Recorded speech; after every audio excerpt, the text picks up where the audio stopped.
Good evening, everyone, and welcome. Sorry to interrupt your conversation. You can pick up on that. It is 5 o'clock, the appointed hour for our planning public meeting, and I want to welcome everyone here this afternoon. It's always nice to see folks participating in the public process and in the business of the municipality, so welcome. I will call this meeting to order, and I invite you all to join me in a moment of silence as we consider the business ahead of us.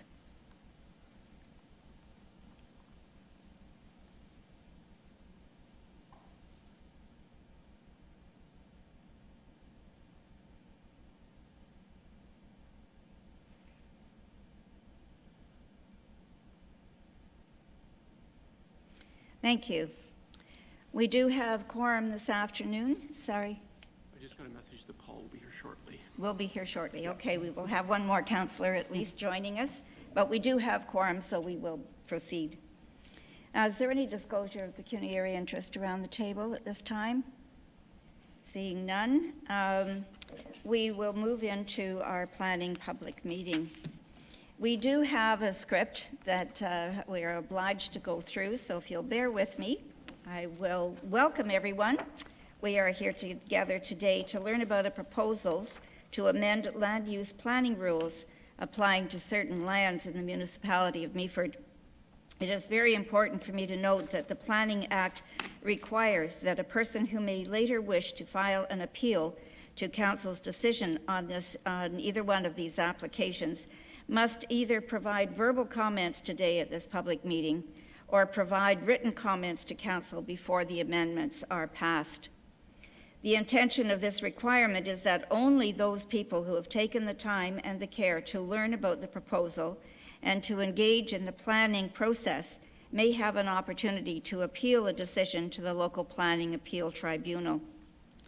While council is legally required to make decisions that conform to the county and local official plans, our guiding policies encourage us to reach out to you, members of this community, to hear your thoughts about the proposed changes. We have a variety of legal tools available to us that we can apply to the development to help us ensure that new uses can coexist with the existing uses with as minimal an impact as possible. Your constructive comments will help us to learn more about your neighborhood, which in turn will help staff and council to select the right tools to manage change effectively and in a manner that honors our community values and priorities. Everyone in attendance may have an opportunity to speak if you wish to do so. You do not have to be either in support of or in opposition. It is okay. We welcome your thoughts about the elements that you do like and those that you don't about the proposal, and to ask questions as well. While the applicant will have an opportunity to respond to questions and comments at the end of the meeting, in some cases we may have to have staff carry out research on the matters raised and to provide answers or additional information to you following the meeting.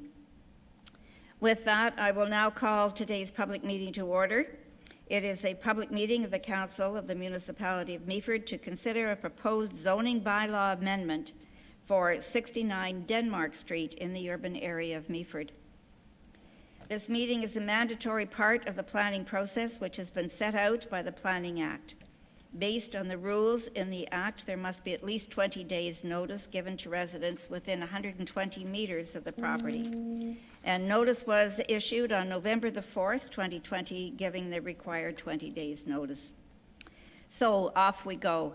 First, I'll call on the planner to share a brief description of the application and to provide us with any public and agency comments that have been received to date. Rob, over to you. Thank you, Worship.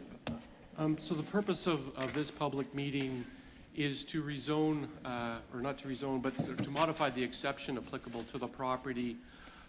As council will recall, and the public may recall, earlier this year we went through a rezoning to convert the zoning on the property that was a funeral home to allow 4 apartments within the existing building, 2 upstairs and 2 downstairs. This new request is to modify the permission for the downstairs to now allow for a medical clinic with a maximum of 3 practitioners on the ground floor. With that comes the requirement under the zoning bylaw for both the residential upstairs and the doctor's office downstairs for a total of 12 parking spots, which the plan that has been provided shows that they can be accommodated on site. So that's the application before council and the public today.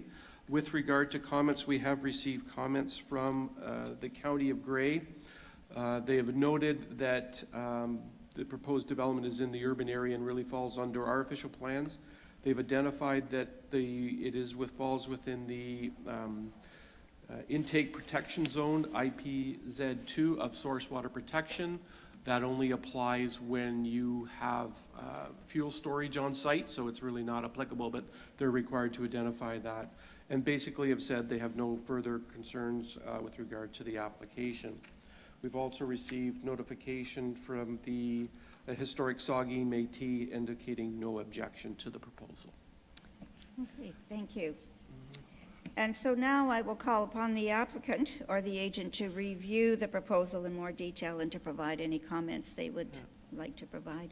And do we have the agent here in attendance? I'm not aware of it, and in these smaller applications, sometimes we don't get the proposal, but I guess if they're not, it's not a big concern for this proposal. So, since I don't recognize them in the community or in the audience, I'll now open it up then for public input. And if you wish to speak to this matter, please come forward to the mic and clearly state your name before beginning. We'll welcome all comments. Please come forward. You can remove your mask when you get to it's a little uncomfortable, I know, when you're speaking. Hello. Hi. Hi, Council. My name is Lauren Forder, and I live at 59 Denmark Street, which is right next door to 69 Denmark Street. This is a residential area. The street is completely residential. I'm not aware of any non-residential properties on that street. Having doctor's offices, 3 practitioners, suggests to me that there's going to be a marked increase in traffic coming in and out of the parking lot of 69 Denmark Street.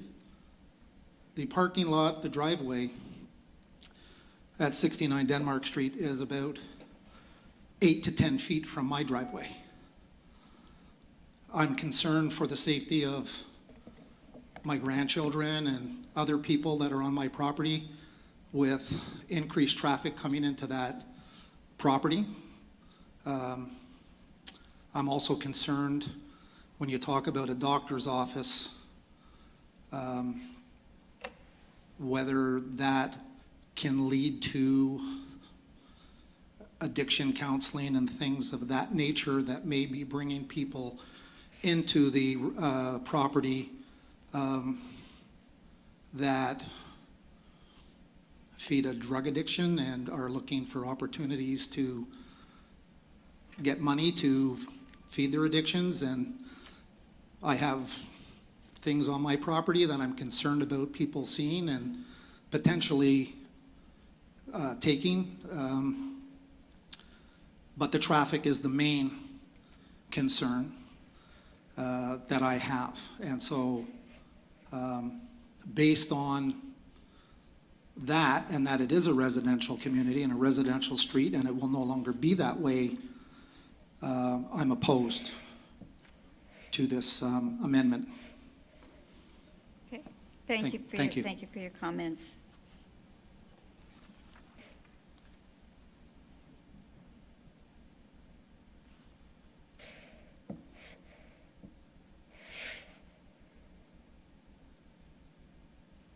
You can take your mask off if you come to the phone, but it has to be cleaned after every time it's used.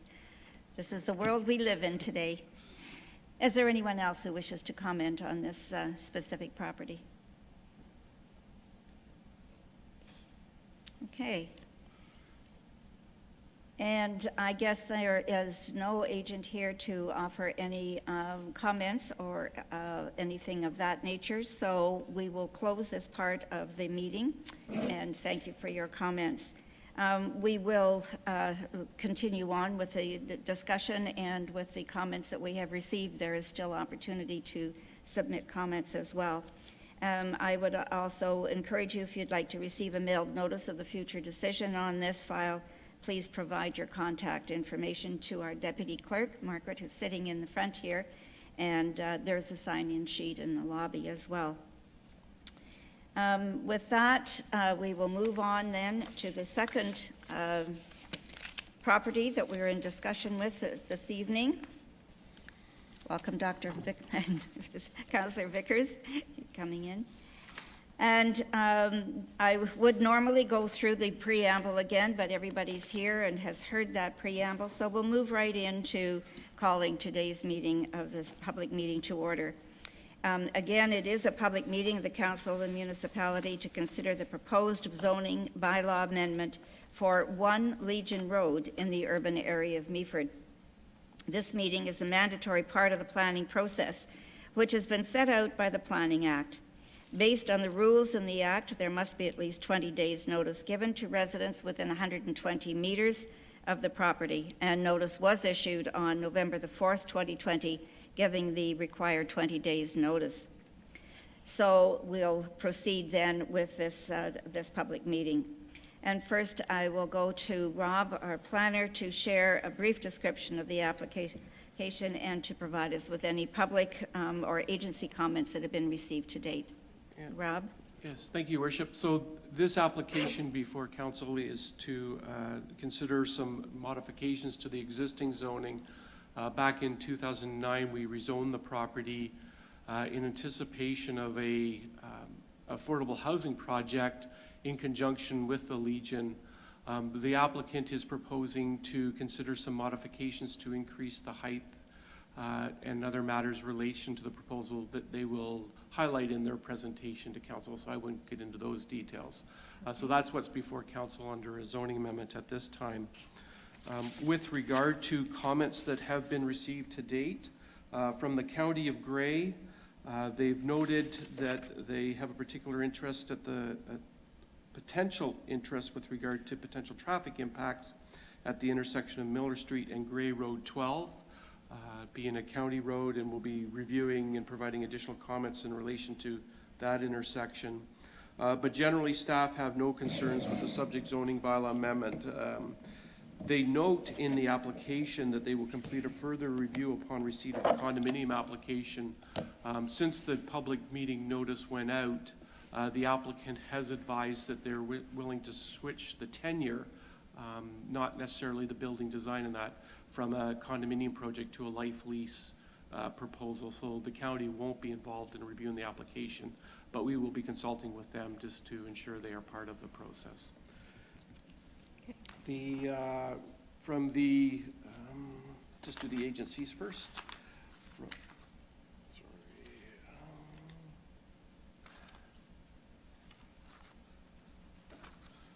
From the Grace Alba Conservation Authority, they will be looking for further information related to section 3.1.1C of the provincial policy statements, in particular as it relates to the adjacent steep slope and the proposed development.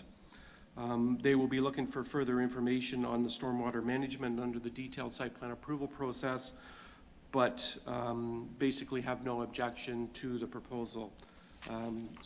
Historic Saugeen Métis have indicated no objection. We have received comments from some adjacent residents, from Marcia Franklin at 47 Owen Street, who has concerns about the height of the proposed building, relating back to the original proposal, which was a 3-story building before, and now we have a 5-story building, and concerns about privacy. And then also historic access to their backyard has been obtained through the Legion property, and they're concerned about that being cut off. And one more from Derek Carter and Sue Herring. First off, indicating concerns about being able to see the drawing and making out the actual proposal in itself. However, just a couple of observations they have made. With 122 units, an increase in vehicle traffic will greatly increase on Legion Road, and have identified that as a concern. And then also speaking to cyclists and ensuring that there's adequate bike parking on site for the residents. So those are the comments that we had to date. Okay, thank you, Rob. And now I'll call upon the applicant or agent. I know we have a number of folks here. Who do we have? Okay, Michael Barton is going to be speaking. Welcome. Hi, yes, my name is Michael Barton. I am the planning consultant for the owner of the property. We do have a brief 1-minute video I think that we could start with. It gives a context of the proposal and how it will look. The architect will be attending. He's running a little behind, so he intended to give a little more overview of the details, but I think he'll be here soon. But I think if it pleases you, we'd start with that video, and then I can give a little more information. Okay, thank you. Give it.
You can remove your mask if that's more comfortable for you.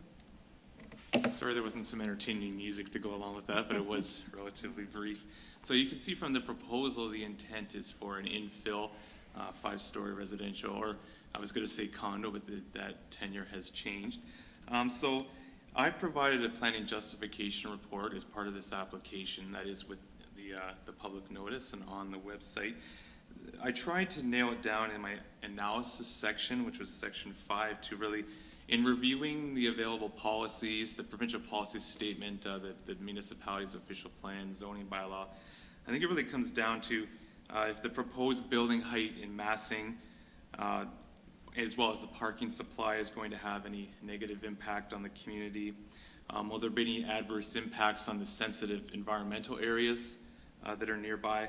And then, in general, is the proposed amendment consistent and compatible with the purpose and intent of the provincial policy statement, official plan, and zoning bylaw?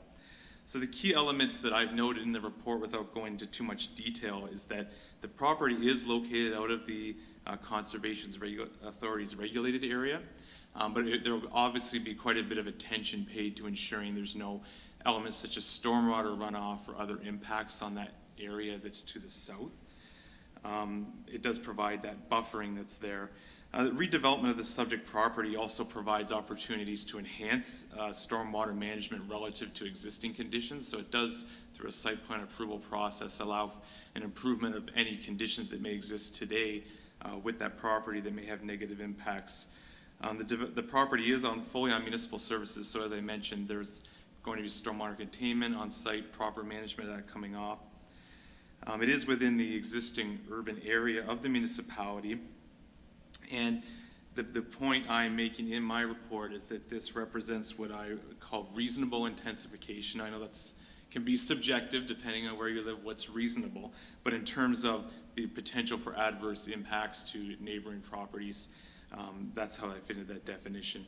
The nature of the land uses surrounding the property allow quite a bit of buffering to allow for a compatible transition. So we have to the south is the open space natural area.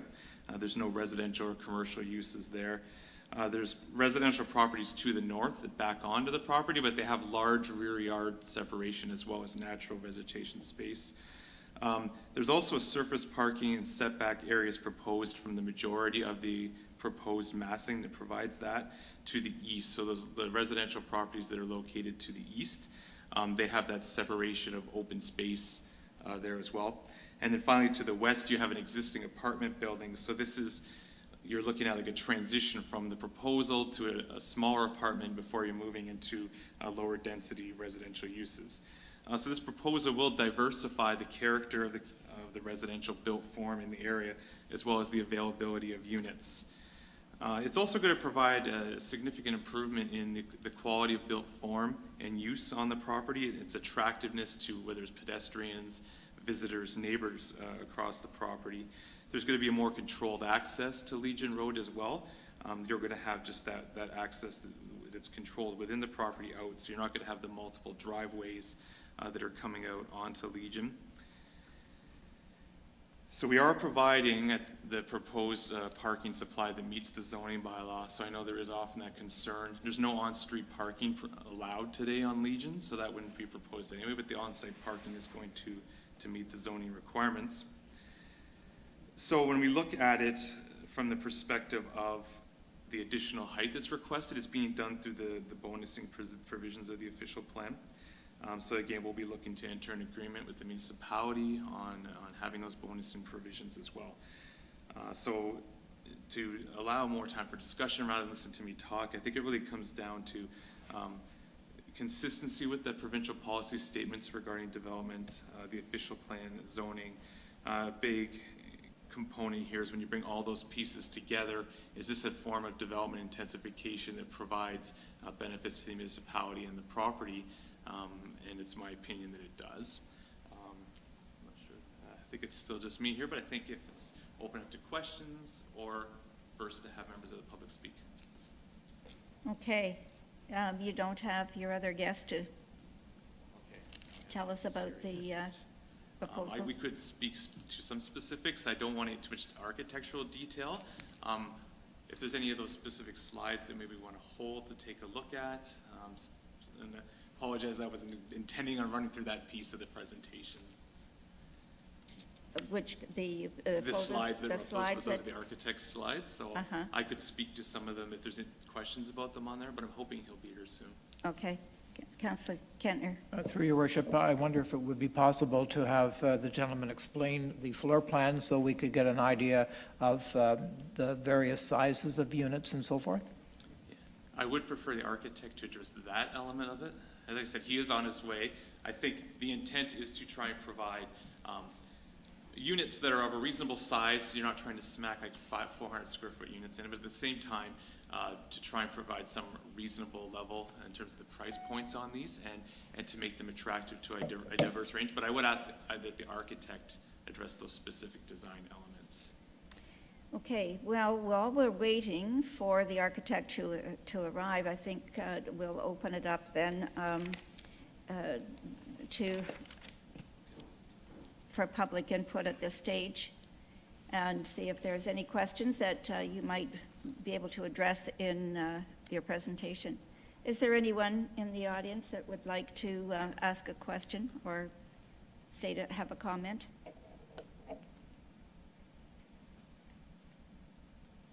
Anyone on council? Deputy Mayor. Thank you, Your Worship, and just a couple of questions, if I may. I can get my mask off, okay. First of all, I'm wondering if I could get a little information. I know it was touched on already, but the change from condominium to life lease, can you delve into that a little bit more, Michael, as to why that happened and what that means? I would ask the owner to comment on that. So that's not a detail that I went into. I think it is just it always is market driven, but he just stepped, I think, to call the architect. I'll ask him to come up here. Sorry, I don't have more information on that. What the reason, the rationale for the change was. I know that the intent is still to provide that high quality units availability, but I think it really comes down to whether they're holding on to the property versus disposing of it through sales as a condominium. But I hope he can come back in and I don't want to speak for his specific intent, but that's usually what you're trying to do. Okay, if I may, Your Worship, I'll Please, move on then Mary to my Ann. second question, Michael. I believe you showed on the slides 112 underground parking spaces. And how many on-ground spaces then? So just let me confirm that exactly for you here. So we have a total of 192 spaces that were proposed, and then I will just confirm the ratio here.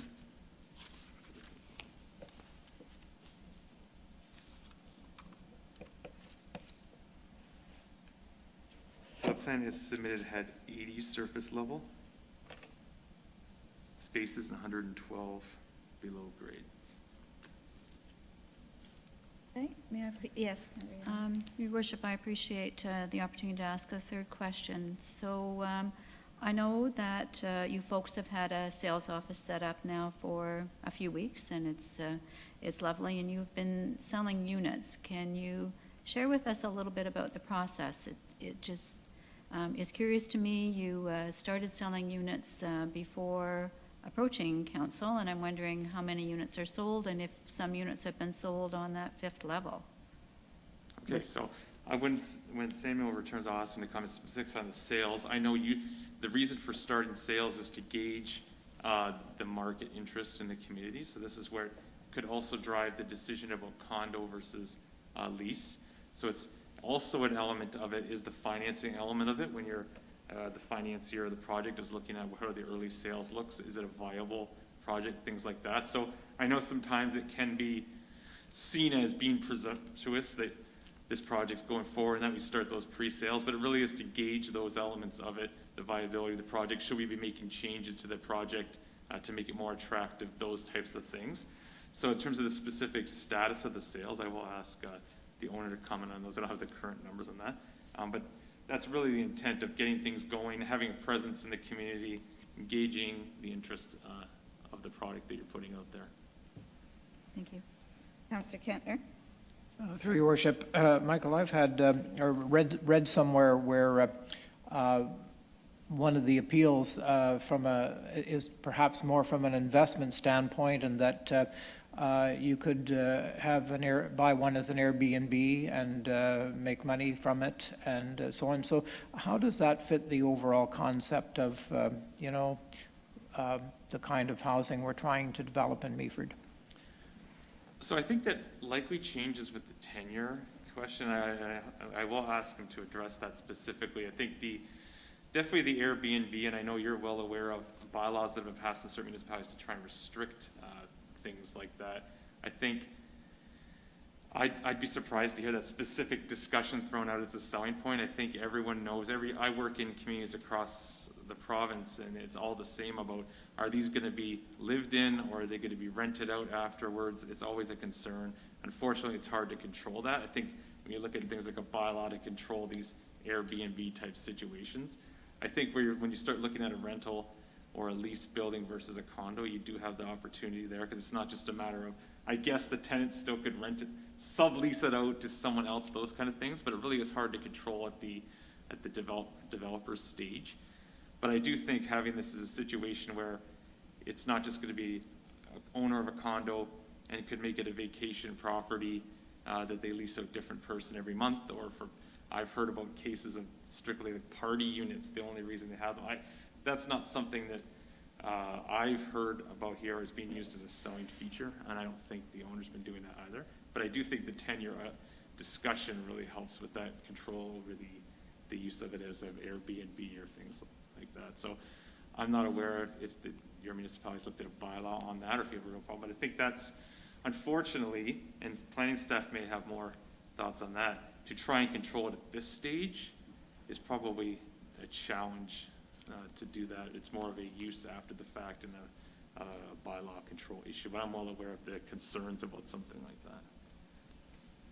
Just to follow up on that point, I think where it became curious and perhaps somewhat problematic for us was in the presupposing that would be a selling feature of this unit, and that it was promoted that way. So you might take that back to the owners from that perspective.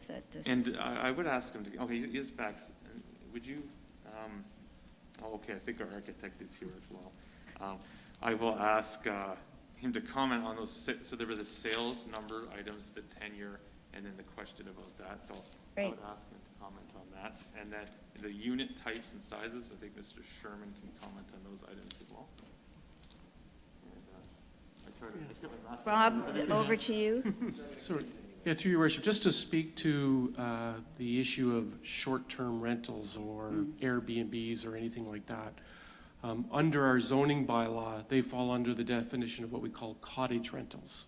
And it's only where we have cottage rentals are you allowed to rent up to a dwelling up to 3 bedrooms for that purpose. Otherwise, it's not permitted for rentals under 30 days. And I don't have the zoning bylaw in front of me, but I believe that it would not be permitted within this building, multiple type buildings, apartment type buildings. But I would confirm, and I can address that in the report when it comes forward to council. Thank you, Rob. It's important to know. And Councillor Greenfield? Thank you, Your Worship. We've lost Mr. Barton, well, temporarily anyway. But Do you want to hold your question? yeah, I did have a couple of questions. I'm guessing, wondering about elevators. Obviously, there's going to be one for pedestrian traffic. I didn't know if there would be a second elevator for servicing, large items. And I'm also wondering about accessibility as far as doorways are concerned, especially washroom accessibility. If the units will accommodate anyone who needs a little extra space when it comes to getting indoors and outdoors, if they do have mobility problems, will they? We have designed, by the way, I'm Andre Sherman, the architect of the project. You can take your mask off. Sure. That makes it a little easier for you. That's right. It's kind of hard Would you to say your speak name it. again, please? It's Andre Sherman. Andre Sherman, thank you. It's Andre Sherman, architect. Okay, you have a number of questions to address. Yeah, I just wanted to respond to the question about the elevators and barrier-free accessibility into the building. Yes. We have provided 15% of the units, of the number of units, being barrier-free accessible in accordance with the Ontario Building Code, so that there are bathrooms, like in each of the unit that is barrier-free accessible. There is one bathroom that is designed to the barrier-free standard in the building code. There is accessible kitchens, bedrooms as well, living areas, living room, dining rooms. They're all designed to a standard that permits the access of a person in a wheelchair. Also, we have provided, I believe, I think 17 barrier-free accessible parking spaces, again in accordance with the requirements of the building code. Also, we have provided the elevators are both accessible. There are 2 elevators. Certainly both of them can be used by the residents at all times. One elevator may be designated for moving in and out, for furniture and so on. Okay. I guess Thank you for that. No problem. Okay, to go back then to the questions that we had. Deputy Mayor, did you want to repeat your questions? To revisit, certainly. One of the questions I had was in relation to the change from condominium to life lease. I just wanted to explore a little bit further the reasonings for those changes. I wasn't actually party to this discussion. Mr. Barton might be able to enlighten us on this.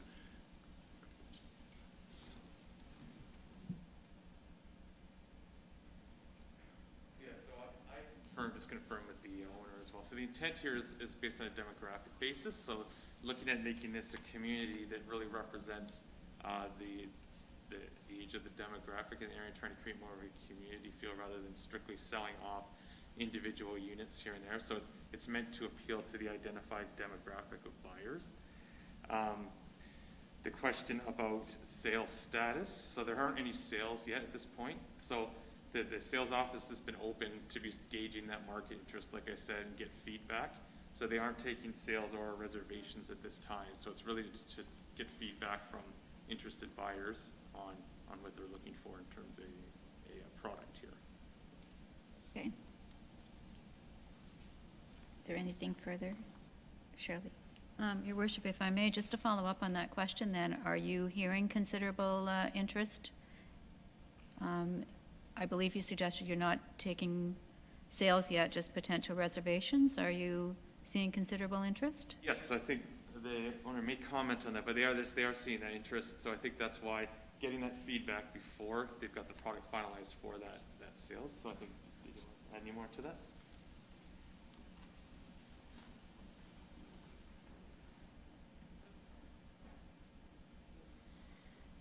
Hi there, I'm Patrick Williams. I'm helping with the marketing. So we've actually noticed a significant increase since we've converted to life lease. So we think that that move has actually helped the project. Okay. And Rob, Yeah. thank you. Yes, through your worship, just for clarification, the zoning in front of council doesn't impact it whether it's a rental, whether it's a life lease, or whether it's a condominium project. The zoning permission is based on the massing of the building, number of units, and those provisions. So I know we're definitely interested in the format as it deals with the demand in our community, but as far as the zoning before council and the public meeting, it's not impacted either way, so I just wanted to share that. Thank you, Rob. Councillor Bartley? Thank you, Madam Mayor. And just a question, can you explain to somebody like myself what the difference between buying a condo or a life lease is? I think I'll leave that for the owner as well to make sure we get that correct.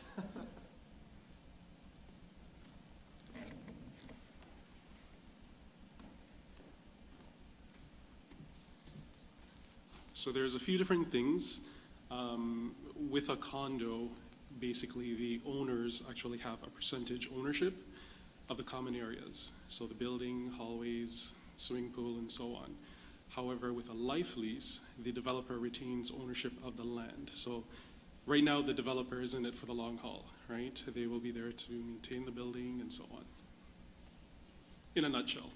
Does that help? So the person does buy the apartment?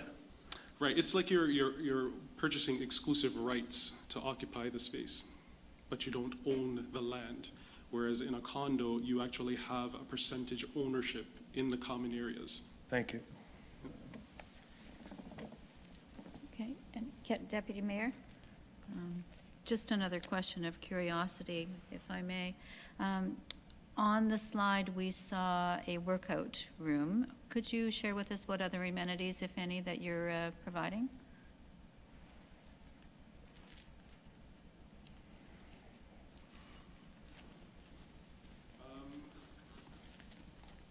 So we'll be having a pool, gym. We'll also have a cafe type area. I believe that's it. Yeah. It's not a huge amount. Again, one of the reasons why we did it this way is we're trying to avoid reducing the operational costs to maintain all these different things, right?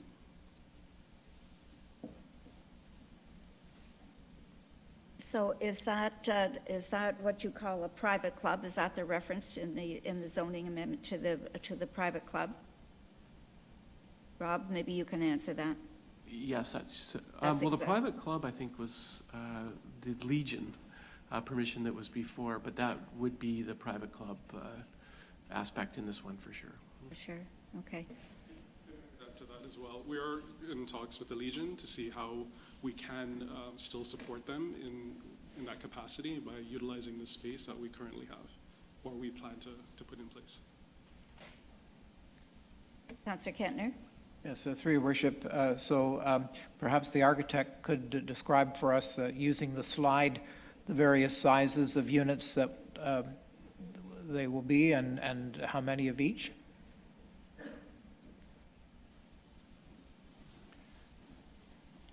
Unfortunately, I don't have a breakdown, precise breakdown of the numbers of one-bedroom, two-bedroom, and three-bedroom suites, but I can give you a general idea as to the proportion of them. The majority of the suites will be two-bedroom suites. I would think, again, off the top of my head, approximately 70% of the suites would be two-bedroom. There would be a small number of three-bedroom suites. There will be a number of two-bedroom plus den suites and a number of one-bedroom, again, a small number of one-bedroom plus den as well. I believe there's only one unit that is one bedroom without a den. I think the intention of this project was to address families that require two bedrooms. At least there will be a minority of people that will be addressing a market that would be just a one bedroom. We were looking also at the possibility, based on current market requirements and current demographics, that people may wish to have additional space within their suites for work at home activities. So the units that have the den could be probably used for that. The size of the units is very generous as well. The smallest of the units are larger than 600 square feet, and the largest of the units are in the area of about 1,300 square feet. If you'd like to see this, I could put together a schedule that shows a list of all the suites with all the projected square footages of the suites, and I could probably forward that to the town. Councillor Vickers? Through your worship, this question is probably more for Rob. When you were talking about some of the county concerns, you talked about the proposed project being on a county road, but it's not really on a county road. Maybe I'm misunderstanding what you're saying. Like it's in town. Yeah, through your worship, that is correct. The county does look to intersections with county roads in close proximity, and the one they're talking about is at the top of the Miller Street Hill where it intersects with Grey Road 12. It would be considered in close proximity, so that's where their comments would be comment viewing. So. Yep, that makes sense. Deputy Mayor? Thank you, Your Worship. And just, Rob, because we talk about this now in relation to every development, sewage capacity. Yep. So we're comfortable that we have capacity for the full number of units proposed here? Your Worship, this will need to be evaluated against our complete capacity. Unlike some other projects where you can look at phasing, this one cannot. Obviously, it's 122 units right off the bat, so we will need to consider it in relation to our overall capacity. And as I've noted, I'm bringing a report forward to Council just to speak to our current status, where we're at, and a plan going forward in that regard. Can you share with us how many units would be located on the top floor, on the 5th floor? I believe 27 units. Again, I don't have the plan in front of me right now, but from my memory, that's about it.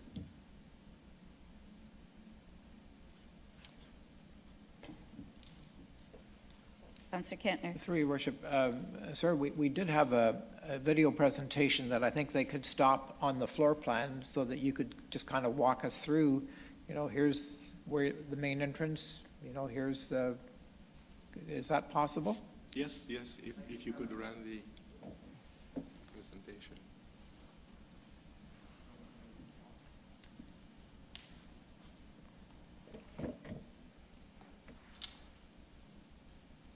Okay, so this would be the ground floor of the building. As you can see to the left, there are approximately, I think, 11 or 12 suites. Actually, no, probably less than that. We don't have a pointer that I could use, but do you have a pointer by any chance?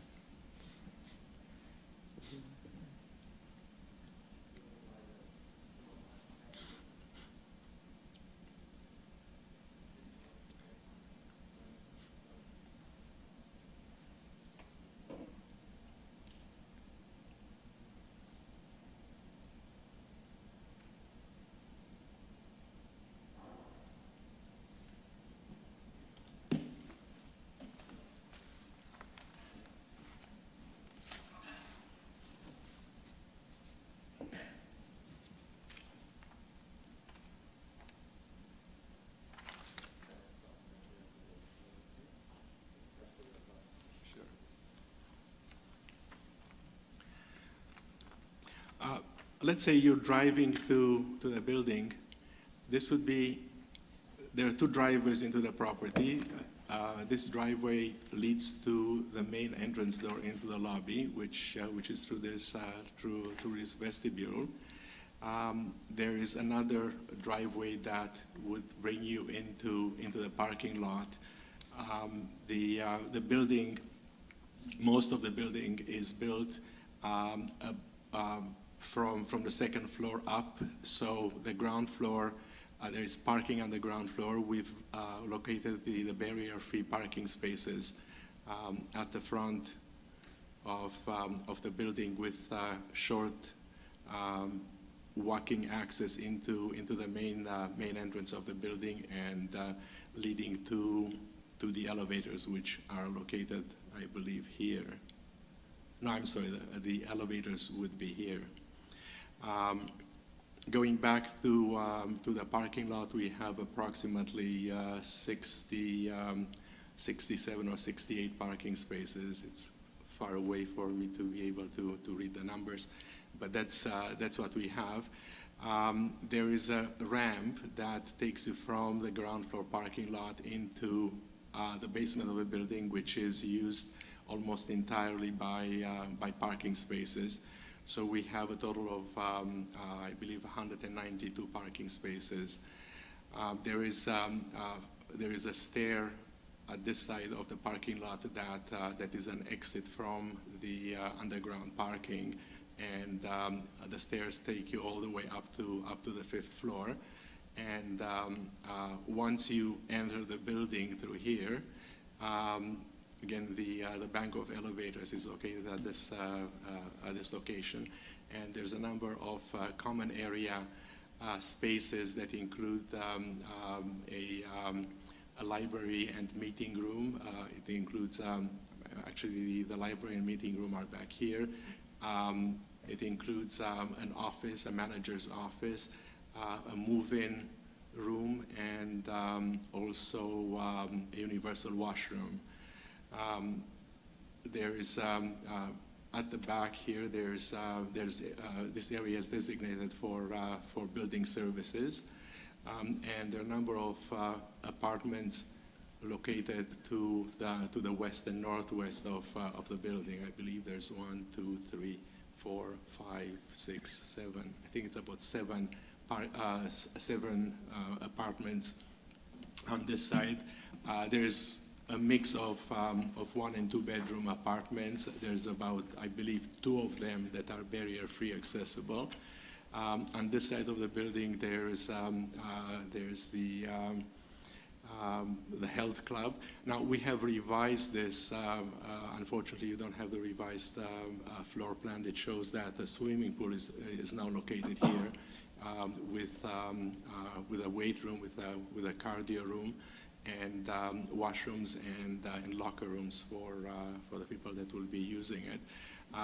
At the back of the building, there is a door that leads you out into a common outdoor area that will be again, used for the residents, will be outfitted with some outdoor furniture, paved areas, and decorative landscaping. Also, there are a number of, I think there are about 34 bicycle parking spaces located throughout the parking lot. There's a bank of them behind the elevators through a side entrance. Their bicycle parking spaces located at this location, and this location as well. So that's basically what we have on the ground floor.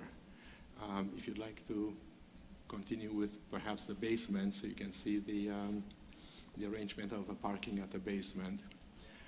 That's the one, yes.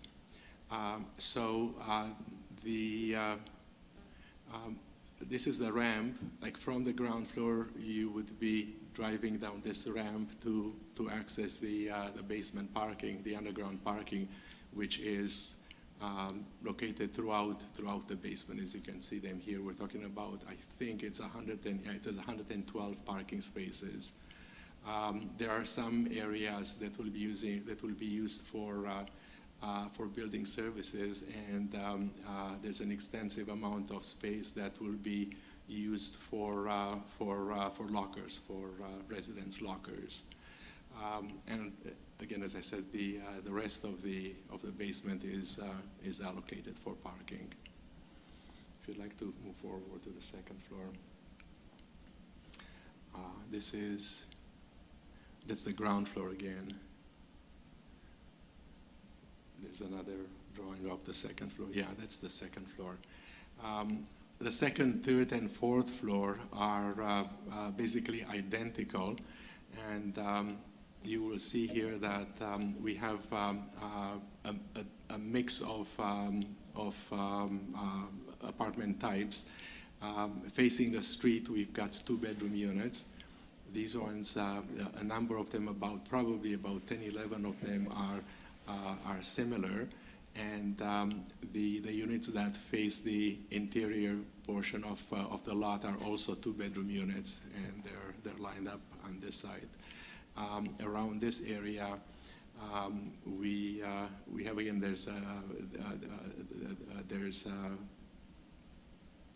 I think this is a 2-bedroom unit, this is a 3-bedroom unit.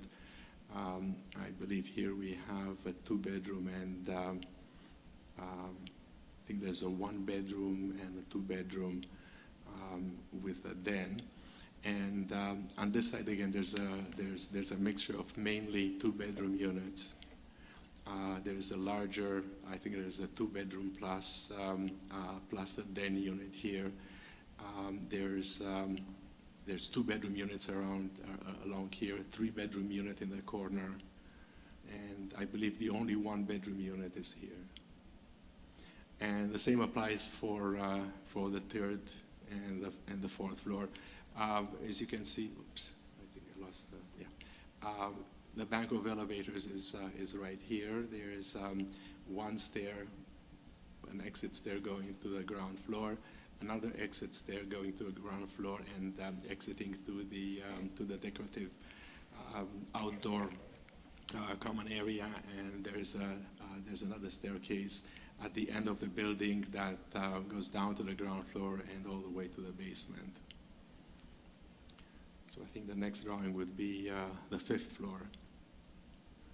Yeah, this is the fifth floor. It basically lines up with the second, third, and fourth floor. The units facing the front and facing the back are larger 2-bedroom. I believe these are 2-bedroom plus den suites. There's again a one-bedroom suite in here, and the rest are 2 bedrooms as well. There's a 3-bedroom unit in this corner. I think this might be, I can see that far, but that might be another 3-bedroom unit, and the rest of them are 2-bedroom and 2-bedroom plus den units. And again, the layout is very similar. Certainly the elevators line up from the basement all the way to the top floor. Exits there to the ground floor, exit stairs or to the ground floor into the basement, exit stair again to the ground floor with the extension to the basement as well.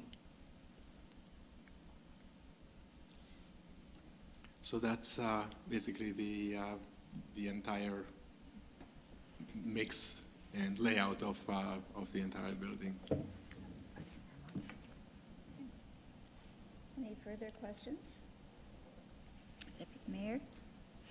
If I may, Your Worship, just again to satisfy my curiosity, as we've looked at the units, can you give us just a rough off the top of your head price point from the 1+1 to a 3-bedroom, just rough? I think my client would be able to provide that to you.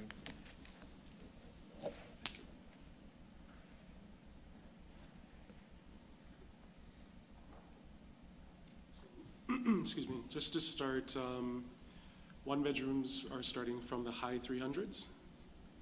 The bulk of the 2 bedrooms are within the 400 range.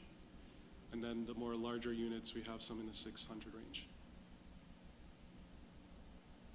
Thank you. And that does include 1 parking and 1 locker.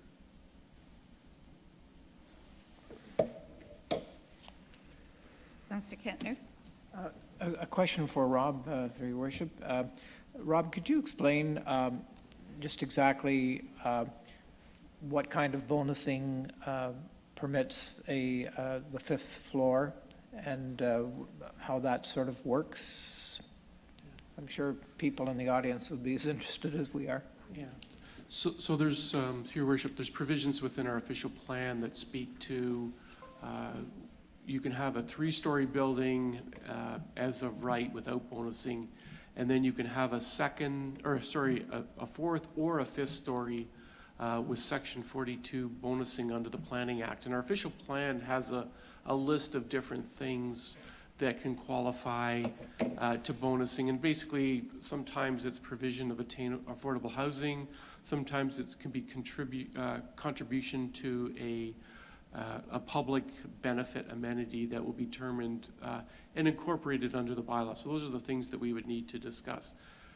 That all being said, the Planning Act of Ontario has changed, and they're removing the Section 42, or have removed Section 42 provisions. So we need to just confirm the steps in place. And they're moving it to what they call a community benefit charge. And under the Planning Act and the Development Charges Act, that's only going to be applicable to 5 or more stories. So that 4-story will become permitted without any bonusing, and the 5th story would be subject to what they call a community benefit charge. And there's a formula for determining the value of that. And basically what it'll likely be is a cash contribution for us to apply to other public benefits. So it could be improvement of a park or different things in that regard. So those will have to be addressed and looked at as part of the official plan or the report before it comes to council. So we're sort of in flux with regard to that bonusing element right now. Are there any further questions from council? We hadn't seen any information come forward, so I will again ask our audience if there's any questions from them that they'd like to, or comments like to bring forward. Then please come forward. State your name, if you would.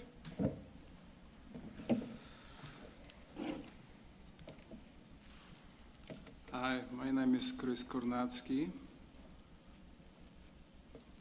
Welcome. I was the person who purchased that property from previous owner, and I had the idea also to build that condominium, but I was a little bit too small, I would say. So I found new investors. We joined together, and with the full energy, that's the group of the people there. So I'm happy. So we try to build something nice. I moved into Milford like over 10 years ago. So Milford was like a quiet, beautiful city. But now we see the Milford looks much different, much better. And it's an amazing city for the people who's looking for the nice place to stay. And we see right now like beautiful buildings growing around. new library, amazing building, just freshly opened. So we need more buildings, more like investments like this. So I hope the community is gonna join, and we'll be happy to have another nice project in the city. So I hope it's good for the community. So actually, I don't have a question. That's okay. We welcome your comments at all. Thank you for Thank you. for sharing. Please come forward. Yeah.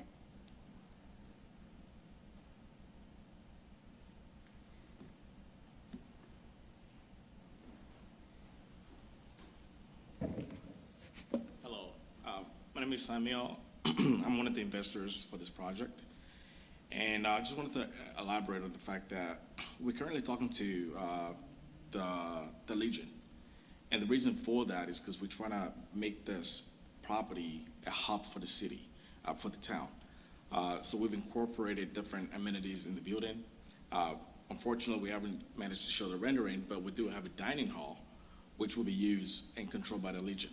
So we had a conversation with Steve, who's the president of the Legion, and the plan is they're gonna run the dining room with our support, because we understand they're not-for-profit. So we're gonna help them run the dining room, and that will benefit the residents that live in the building.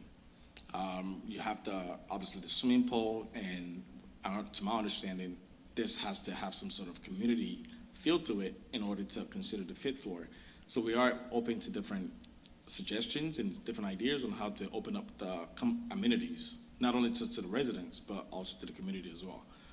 So that includes the gym or the swimming pool. I do understand that we have no community center in Meaford, so if that's something we're also open to, in utilizing this building as much as we can to benefit the public. So I just thought I'd bring that out to let you guys know what we're planning. Thank you. Thank you. Yeah. Councilor, Deputy Mayor. Thank you, Your Worship. I just have to take the opportunity to thank Samuel, hearing that there's a potential of opening the swimming pool in this building to the public is really good news, considering the state of our pool and recognizing that we're looking at considerable investment in a new public pool. So to think that there could be some sort of partnership is really something that this council will be interested in exploring. Councilor Kentner. Through your worship, and just further to that, I just wanted to understand clearly, is the dining room something that the Legion would be able to host events there, like public events? Okay, because as somebody who had their wedding dinner in the Legion Hall many years ago, this would be a great thing. So I commend you on that. Thank you. Okay.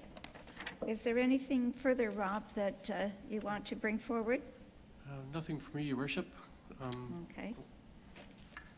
I think we've heard from the public and we've heard from the agent, and so we will take all of your comments into consideration, and I know that there will be a report coming forward to council from staff once they are satisfied that they have all of the necessary information to provide a recommendation on the application.